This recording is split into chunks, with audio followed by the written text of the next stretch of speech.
If you are wondering if you can experience overheating issues with the Google Pixel 10a, then the answer is surprisingly no, I think not really.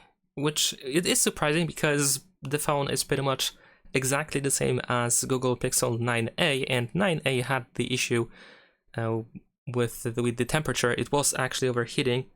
So it seems that Google made some major improvements with the temperature on their device, especially in this one, of course. And it doesn't feel as hot as the previous model, the 9a. Of course, you can still make the phone warmer. It can get hot, but not like extreme hot, where you cannot even hold it in order to do something on the phone. It is especially noticeable when you perform heavy demanding tasks, of course. For example, I performed a benchmark, but the temperature of the phone was okay afterwards. And I also recorded like over 15 minutes of a 4K 60 FPS video, and it was completely fine as well. Of course, the phone, like I said, it got warmer. You could feel it, especially here on the upper side. It seems to be the warmest from what I can say.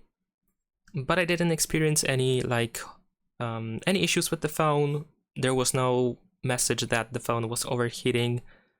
I didn't notice any performance drops or anything like that. So it seems that the phone is definitely in a slightly better state than it was in the case of the Pixel 9a. Definitely some improvement has been made, and I think you can be a little bit safer in this case. Of course, there can be still some cases where you might actually experience overheating.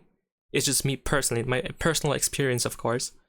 And from what I can tell, it seems to be much better compared to other Pixel models, and definitely compared to Pixel 9a. So that's pretty much it. Leave a like and subscribe.